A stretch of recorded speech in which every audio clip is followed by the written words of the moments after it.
যুবরাজনগর গ্রাম পঞ্চায়েতের ২ নম্বর ওয়ার্ডে বৃহস্পতিবার রাতে হঠাৎই সুরজ আলীর বাড়ির দরজায় এসে পড়ে একটি লজ্জাবতী বানর। সাধারণত গভীর বনে দেখা মেলে এই বিরল প্রাণীটির। পরিবারের বানরটিকে আটকে রাখলেও বন দফতরের সঙ্গে যোগাযোগ করতে পারেনি, কারণ সুরজ আলীর কাছে কোনো নম্বর ছিল না।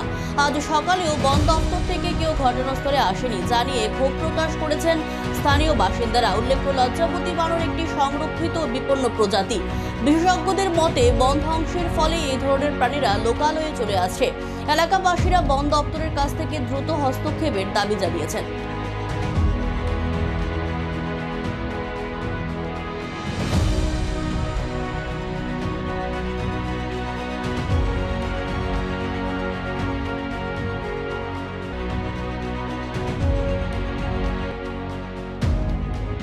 আমার নাম সুরজ আলী। বাড়ি কোন জায়গায়? যুবরাজনগর ২ নম্বর ওয়ার্ড।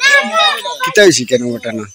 ঘটনা হয়েছে কালকে রাতে ১০টার দিকে আমার এখানে ওই গোড় থেকে বার হইতে দরজার মতো দেখি একটা বাদরের মতো কি জিনিসটা চিনি না আমি, ওটা ইয়া গরু ঢুকার চেষ্টা করে।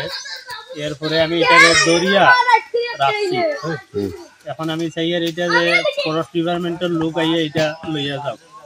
ফরেস্ট ডিপার্টমেন্টে খবর দিছেন না, এটা তো নাম্বার জানি না, তারা আমি তো যোগাযোগ করতাম পারছি না।